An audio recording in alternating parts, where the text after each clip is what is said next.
Those are procurements and services over the 30,000 and 40,000 threshold for procurement. Buying an irrelevant from an established statewide contract, so we could help you find if we already have a statewide contract for products and services and how to buy from those directly. Using direct buy purchasing authority and purchase orders. If the product or service is under the threshold, you could buy directly from some vendors. Using it substantiating the need for sole source contracts. So maybe the product or service can only be from one vendor. We could help fill out the justification need for those type of contracts. Helping create direct contracts with other governmental agencies. There's a separate process if you want to work with other agencies for your procurement needs. And assisting with agency procurement risk assessment. Every agency has a delegated amount, and maybe the product or service is above that amount. We could help with you in filling out the request for additional delegated authority. And in addition, we could help out any other questions about procurement, or if it's outside our scope, we could maybe point you in the right direction. Thank you. Thank you, Peter. If you have any questions about our services, there will be ample time at the end, or you can use the chat box to put in your questions.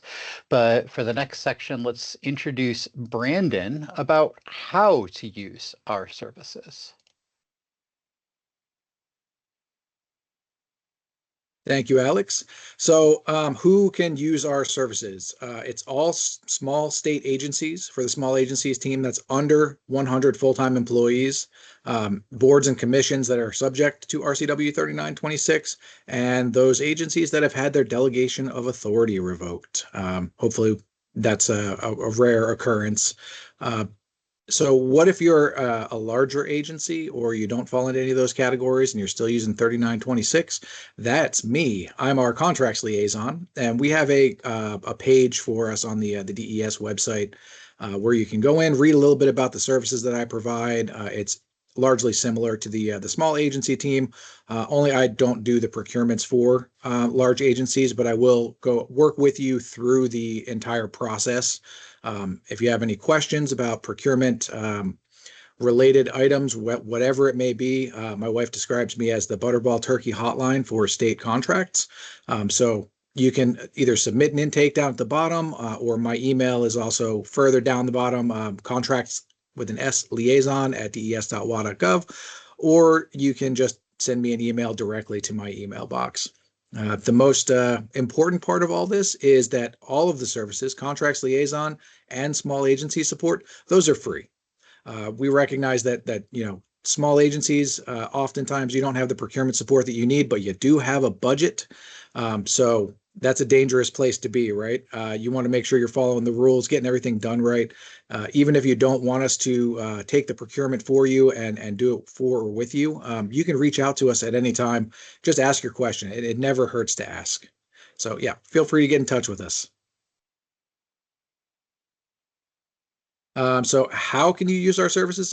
We have a small agency page on our website that has, it looks similar to the liaison one, but there is that intake where it says use our services.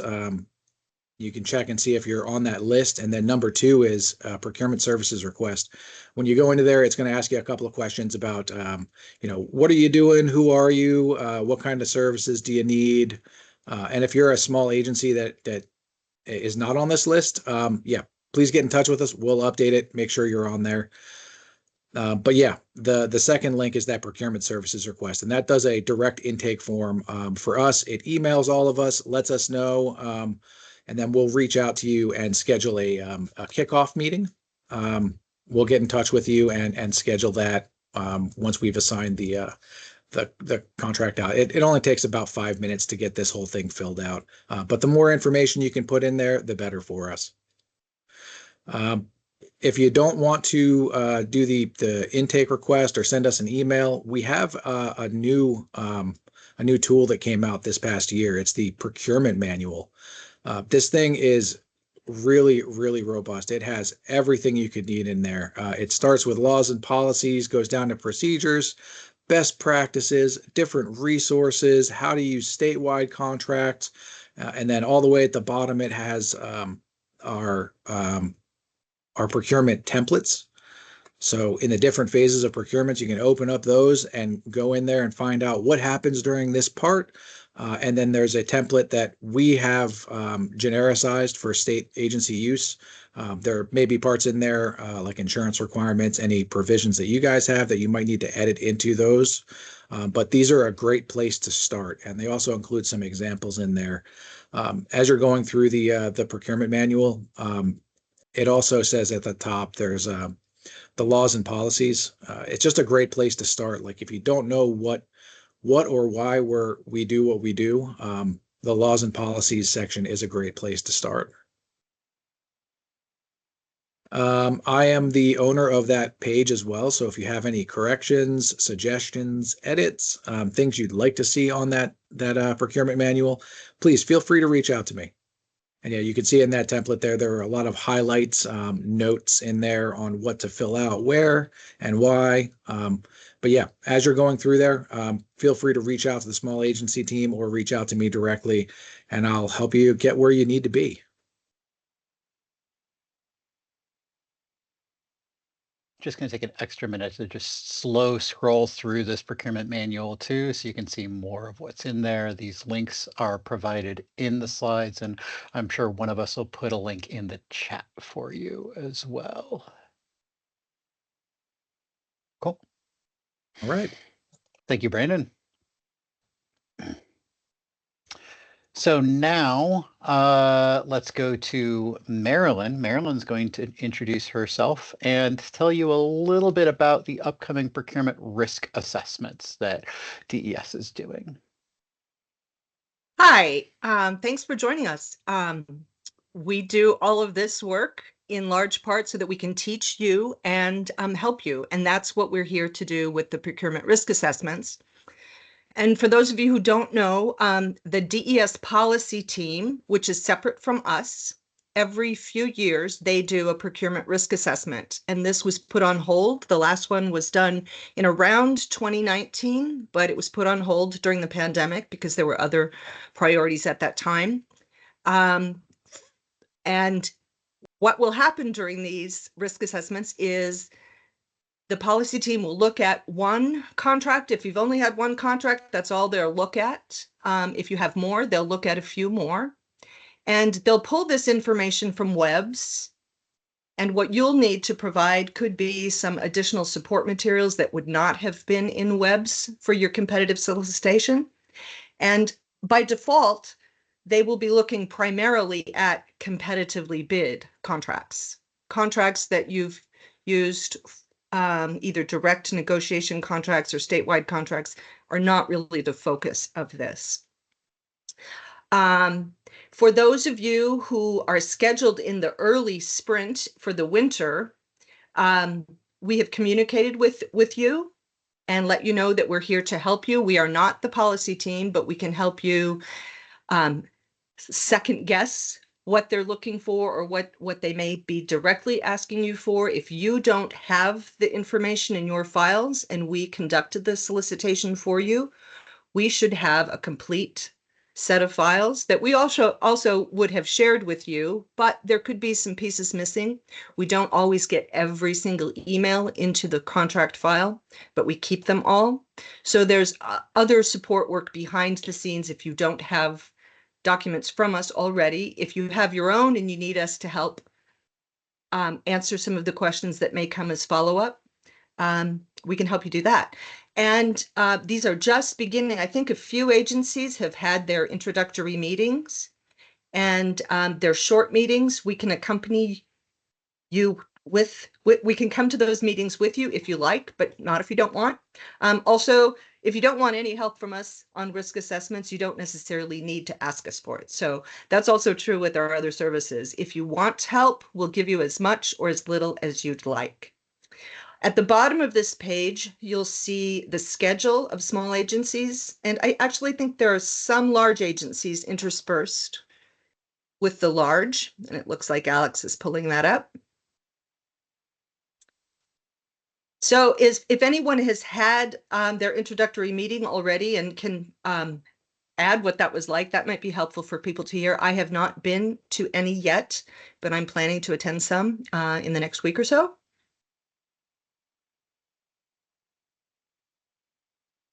And for the most part, the information they'll be looking for is information you already have on file.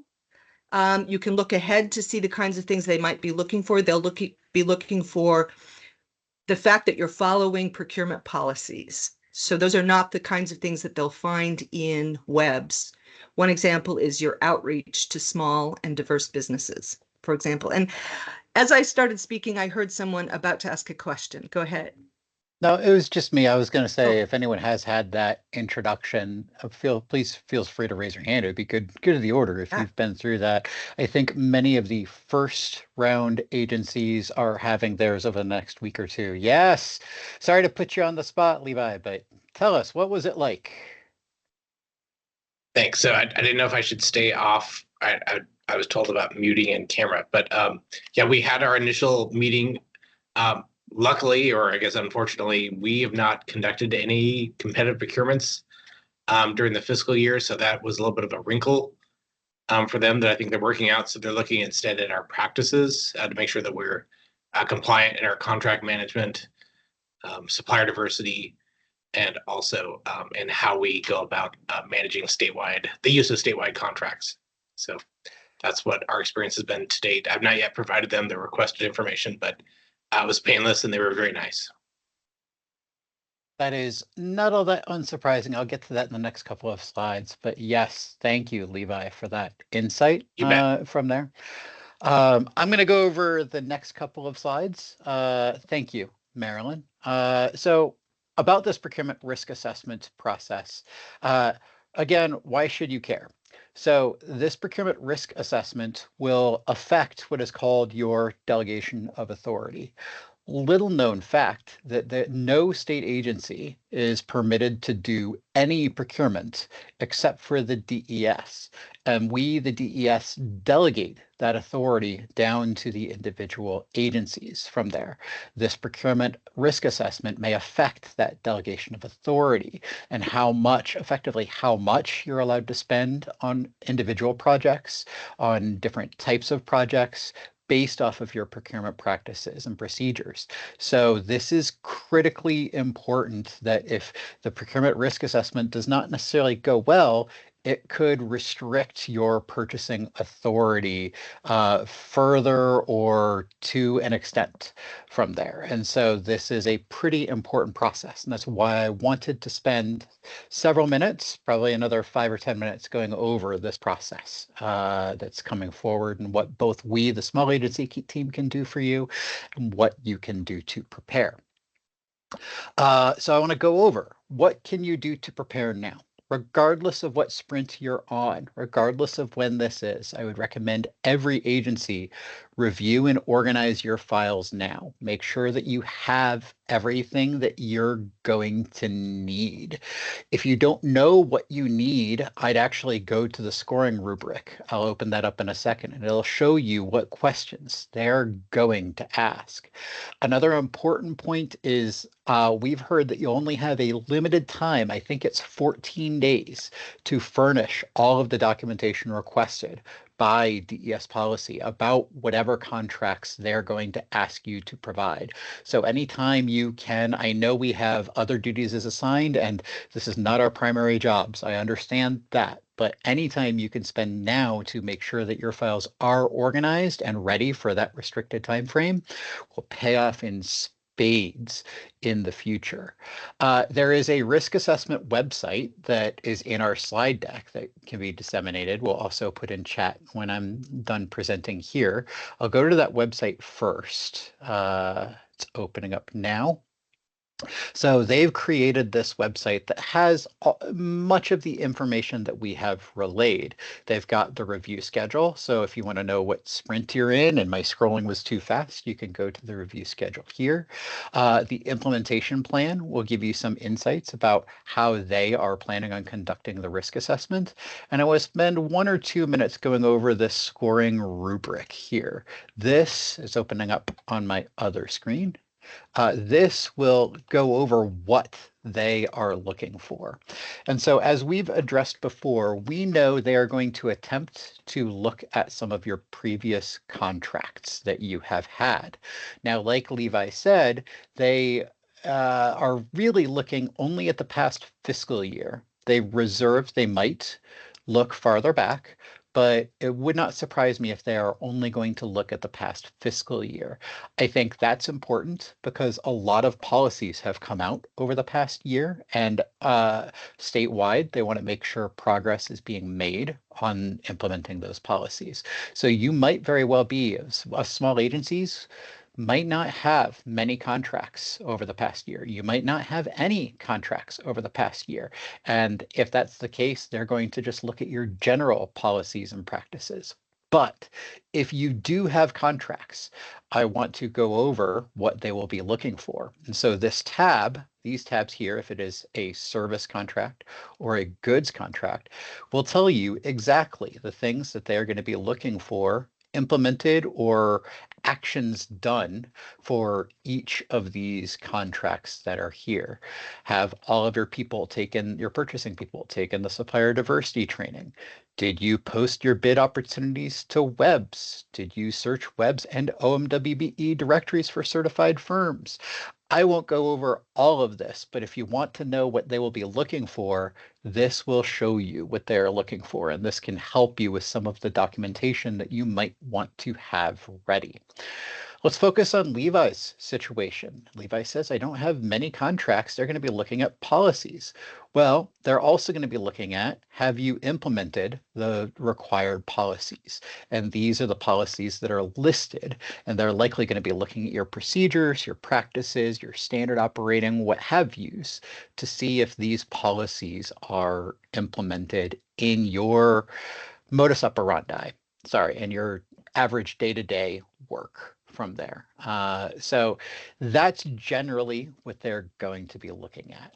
Again, for small agencies, you might not have any contracts. I know we don't really have many big projects, but if you have had a contract in the past year, they are almost certainly going to want to look at it. So making sure that you have that documentation ready, or as best as you possibly can, as clean as you possibly can now, will be very beneficial for you going forward on the risk assessment process. Again, I will just skim through the implementation plan. It is a large document of about 10 to 20 pages, I believe. But if you want more information, this can help you. And I know it's small. I'm going to leave it small. This will help you get a little bit inside the minds of the procurement risk assessment team about what they're doing, why they're doing, and how they're doing it. I would call this a recommended read, but most of this is already going to be in those spreadsheets and the information that the team will provide you. But if you want that ahead of time, you can have that on this document now for that. So to recap, what can you do now? Make sure your contract files are in order. Find out what contracts you have done in the past year, or if you are an upcoming organization, what contracts you will do before your sprint is highlighted, and make sure your I's are dotted and your T's are crossed for all of those files from there. Also, we've just spent a lot of time talking procurementese. We understand that procurement is not probably your main hat. We can be here to help. If this is confusing, if you have any questions really about anything, but also specifically about the risk assessment process, if you need assistance, reach out to us. We can be your procurement professional. That is our job on the small agency team. If there is any takeaway I wish that you would have today, it is that we understand that you do not have a procurement professional, and we can be that procurement professional for you. For the risk assessment process, each sprint, one agency has already been assigned to one of our specialists, and they likely have already reached out to you. So feel free to continue working with that contract specialist. I will say we are a separate team from policy. We are a separate team from the risk assessment team. So don't stop working with the risk assessment team.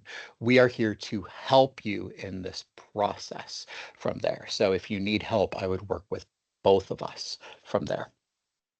And another key takeaway I want to stress is I know the small agency team wears the DES tag. I want to dispel a vicious rumor. We on the small agency team are not the police. We are not here to get you in trouble. We are here to provide consulting and guidance for you. We are here to, if need be your procurement professional. So please feel free to reach out to us, even if it's hairy or scary, especially if it's hairy or scary. We can help you out to come up with the best course of action through whatever problems or issues or concerns that you may have about any procurement, anything, but especially the risk assessment process from there. I believe that's the end of my slides. I know we are 30 minutes early, but I wanted to have ample time for any questions of any variety ever. And I also figure if there are none, no one complains about the gift of time, but that's the end of our slides. I will put in the links to the procurement manual and our webpage into chat, or let me ask if I could have one of my teammates do that. That would be great. I'm going to go to the next slide too. We are definitely here for questions. So I'm going to check the chat. Feel free to raise your hand if you have any questions. Just be sure to speak slowly and clearly for the interpreter if you do. And here's our contact information. If you have questions and you're too shy to ask now, email us. We love getting emails. We'll usually at least acknowledge within a day and respond as quickly as we possibly can from there.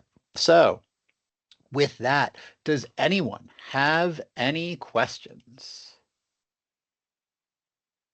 There's one in the chat, Alexander. Sure. See from Nikki for comp sole included in the risk. Let me go a little slower. Sorry.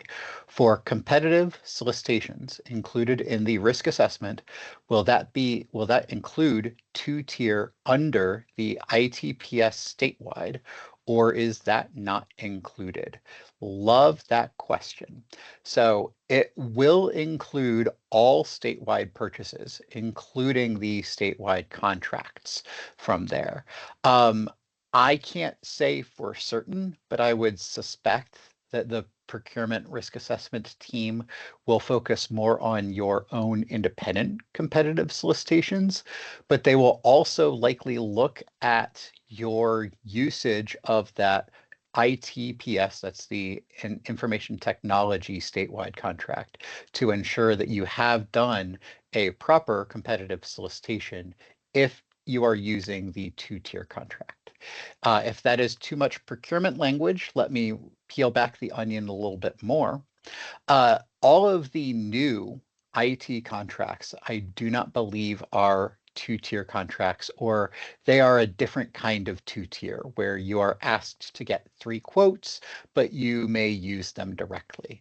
The older ITPS contract, I believe, that was established in 2015 and is sunsetting as the new contracts are established now, required agencies to do a secondary solicitation. The ITPS statewide contract basically created a short list of vendors, but agencies needed to do their own competitive solicitations. I would suspect those will be looked at as a part of your risk assessment. I suspect the focus will be more on your own competitive solicitations that you have done or ones that we have done for you.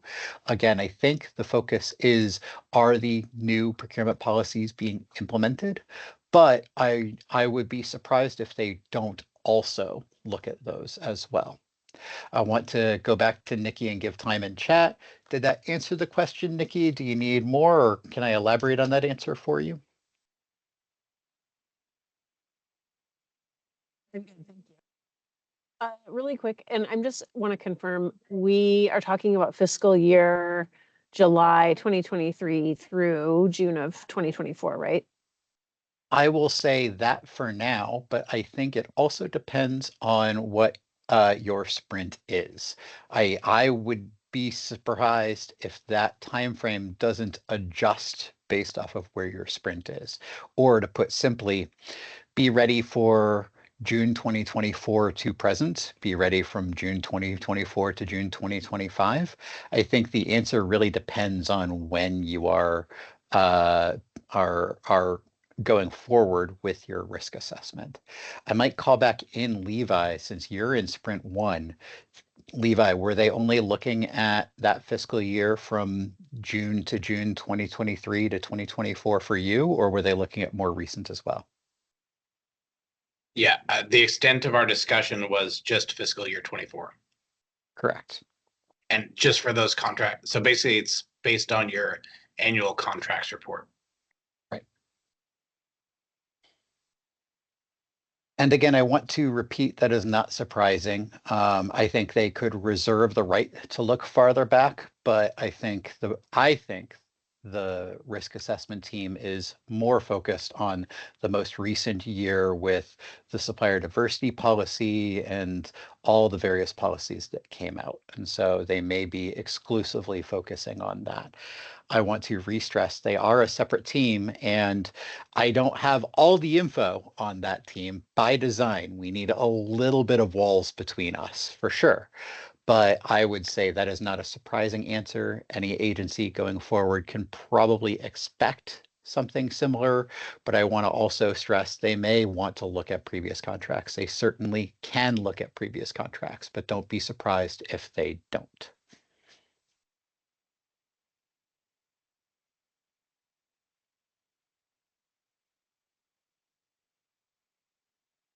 Marilyn. I have a question that would Yeah. be, I'll frame it as though it's coming from an agency because I've had this question. We would like to use a statewide contract for a project, let's say marketing and communications. But we have some very specific things that weren't laid out in that statewide contract. How do we initiate that sort of a purchase? What do we do? Love that question. So I would say, just because you have some unique terms, conditions, desires of your own, does not mean that the statewide contract won't work for you. You can certainly ask all of the statewide vendors, hey, we have these additional deliverables, these additional concerns. Can you meet those? To some degree, that's expected. All of the statewide contracts are big, wide, varied, and intentionally wide swathing, that's poor for the interpreter, wide scoped, let's say, to allow multiple state agencies to use them. So there is a little bit of expectation of needing your own deliverables, your own scope, your own work that goes into that. Likely they won't be able to negotiate on price, and they can just say no. They can say, this is what we bid, and that's all we're going to do. But I would recommend, for both your time, your sanity, your ease, that you still at least email the statewide vendors, because using the statewide contract is infinitely easier than doing your own competitive solicitation. And if you both agree to add those additional terms in there, I think that's absolutely fine. Logistically, if you come to an agreement, you can use a PO, or you can make your own contract off of that statewide contract. You will not need to do a competitive solicitation if you are using the statewide contract. But if you are adding a lot of additional information, a lot of additional terms, I would probably recommend drafting or using our templates that are available a contract rather than just a PO. But you must use some sort of ordering mechanism at a minimum of a PO to use the statewide contracts from there. If the statewide contract does not meet your needs, if you can't come to a consensus with the vendor about what you need and what they can deliver, then you are free to conduct your own competitive solicitation, but you must conduct your own competitive solicitation and everything that goes along with that, including steps like ensuring your delegation of authority is within limits, conducting that competitive solicitation or approved sole source. If the statewide vendor does not meet your needs, it doesn't give you freedom to do whatever you want. You are only free to procure it your own method through 3926 through the procurement law, or you can ask us to help you with that. So I don't know if that answered your proverbial question, Marilyn. Is there anything else that I missed on that? Well, also, I guess I would ask about what is a PO? Can it be as simple as an email or a telephone call? And could it be more complicated with a statement of work and a schedule for fees, Sure. or somewhere in between? It can be somewhere in between. We have a sample purchase order form on our procurement manual. So if you're not familiar with purchase orders and you want to use a templated version, we have that. I would suspect many agencies likely have their own PO system or PO template. You can certainly use that as well. A purchase order, though, is almost always a written documentation and agreement of what you will be performing and for what costs from there. An email can be a good basis, but I would likely recommend something more robust than just an email, some sort of form. We don't need to go into a lot of weeds for that. I've worked at some agencies where there's just a Word document that is a PO. That can be fine too. I will leave that up to your agency, but I would also, if you are new to the PO process, I would recommend there is a template on our procurement manual. And if you want more than what that template allows, you can add attachments for what we call statements or scopes of work or deliverables or things like that. You can always attach additional documents to that PO. Thank you. No problem. Any other questions? We're here. We got 19 minutes. Questions for anything at all? Yeah, Nicole. I have related to this conversation, and maybe I missed it because I was honestly, there was another conversation happening in my office that I had to partake in. But so using the statewide, did I hear you say that sometimes we wouldn't necessarily use a PO, we might use an actual contract? I thought we weren't supposed to do that because it confuses the issue of there's already a contract for, say, the marketing one that we're talking about. I thought we were supposed to do a PO because that keeps it cleaner. But is there at some point that we should use an actual contract document? I love that question. Thank you, Nicole. My answer is going to be it depends, but yes, there is likely a point where you can and probably should use a contract document.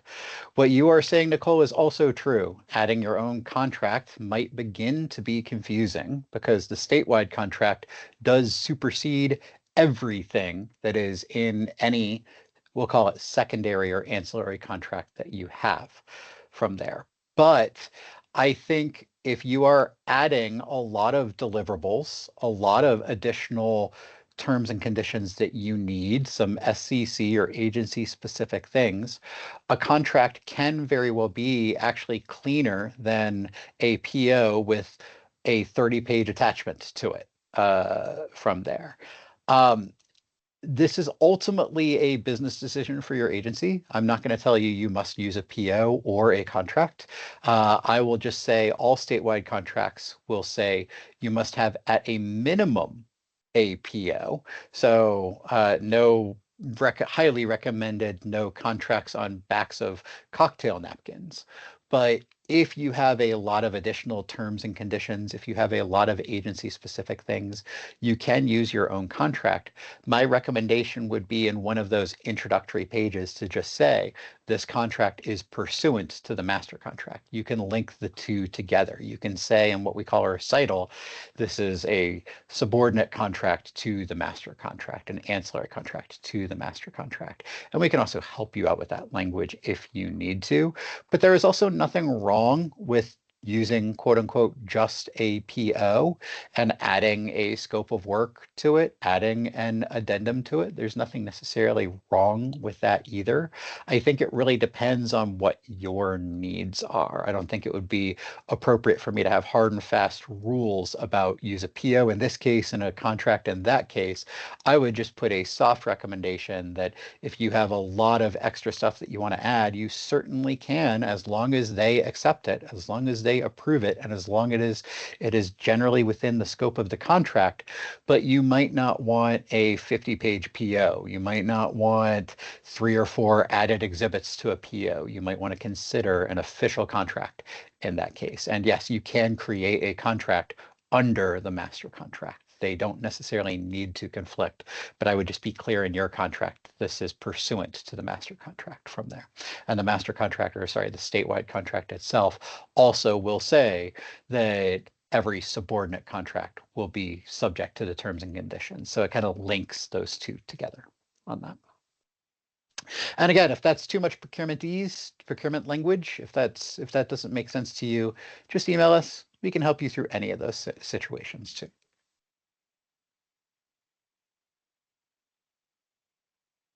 Anything else? What other questions?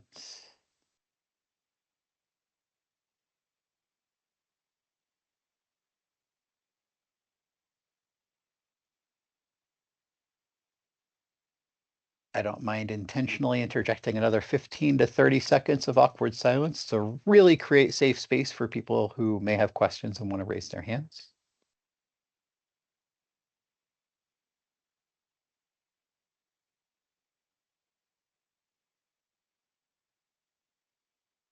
Marilyn. If we do have something we need your help with, what kind of a timeline would we be looking at for different types of projects or Love that. solicitations? Awesome. So for any question, our turnaround is pretty immediate. If it's just a question that you have or you need advice about a thing, email us. We'll probably get back to you within a week, maybe even shorter than that. But if you want us to run a procurement for you, I would ballpark. It always depends on the complexity and the risk of a solicitation. But I would say most of the time, us doing a competitive solicitation for you will take about 4 to 8 months. And so plan that accordingly. If you want us to effectively do or escort you through a sole source approval, that'll usually take about 1 or 2 months. If you want us to do or escort you through an interagency agreement, which is procurement speak for an agreement with another governmental agency, if you are doing that, you don't need a competitive solicitation, but that will still take about 1 to maybe 3, probably more like 1 to 2 months, but it could take up to 3 months to negotiate those terms and conditions that go into that. Also, maybe you don't want us doing it for you. Maybe you're confident enough that you want to do it, but you just need help. We would be happy to review your documents. We'd be happy to review your strategy. We'd be happy to give you some input on those kinds of things. That usually takes us about a week and a half to do. Is there an IAA template on the procurement page? I believe there is, but let's prove it, right? Let's see if I can find that. Interagency agreements and the interagency agreement template and example. So yeah, there is right there.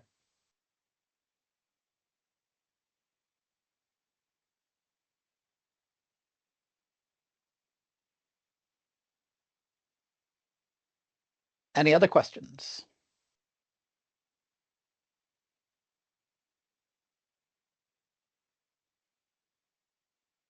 Any topics address or burning desires? Because I think we are planning on doing this multiple times over the next few months. So we'd like to also hear from you if you have any ideas now, or if you don't, I'm sure you can email Gwen, but anything you'd like to know about generally, I'll see if I can answer that now or put it in the next presentation.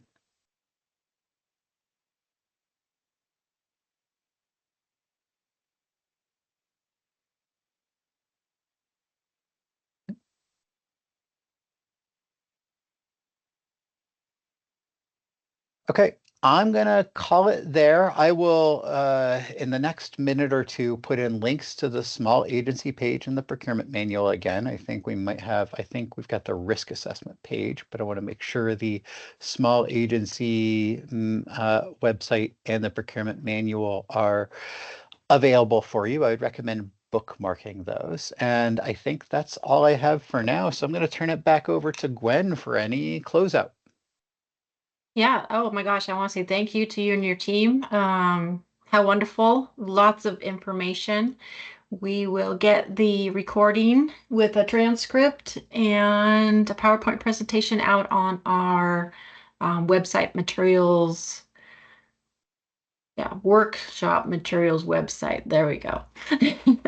So thank you everybody for joining us today. And I'm sorry I started the recording a little early or late, but I will get it out there when I can. Thank you. Thank you.